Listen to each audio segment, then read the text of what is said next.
You are now watching Showbiz Snob, your daily showbiz update. Darren Espanto pinagsabihang makalat ng mga netizen.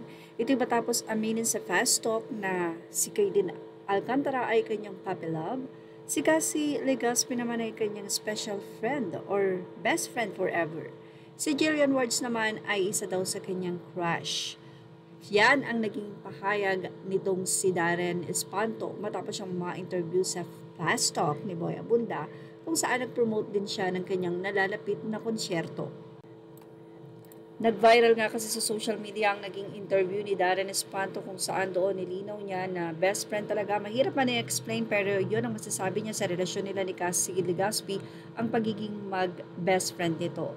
Samantala, matapos nga nito ay may mga naging post nga ang ina ni Cassie, pati na rin si Cassie ay makikita ang mga post niya sa kanyang Facebook page kung saan punong-puno nga ng mga video nila o ganap nitong si Darren Espanto or ang mga fast na ganap nila ni Cassie.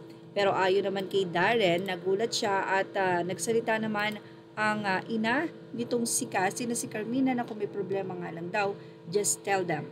Well, ilang mga netizen ang naniniwala na ang ginawang ito ni Darren at ng mga kaibigan marahil ay dahil sa pag-promote ng concert nito at dapat pag-usapan.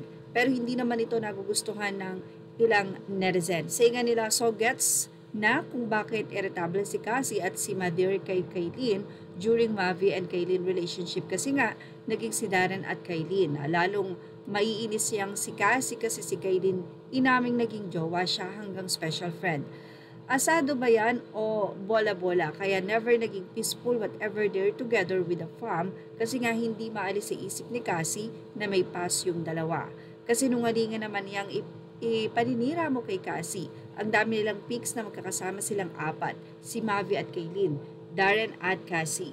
May attitude si Kaylin, ang pruweba nun bakit niya sasagutin si Carmina sa IG post nanay yon ni Mavi. Kunyari move on sa kay Kaylin, pero nakafollow pa rin kay Mavi.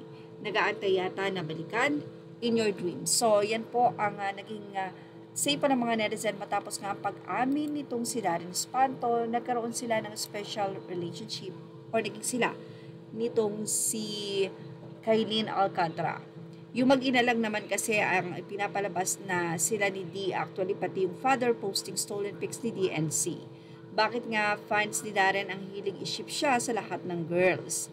Tama na Darren, magsalita ka din sa Showtime, sayang ang bayad sa'yo. Sige naman ng isa, kaya palang ingay para mapag-usapan ng concert using the girl of his life kuno.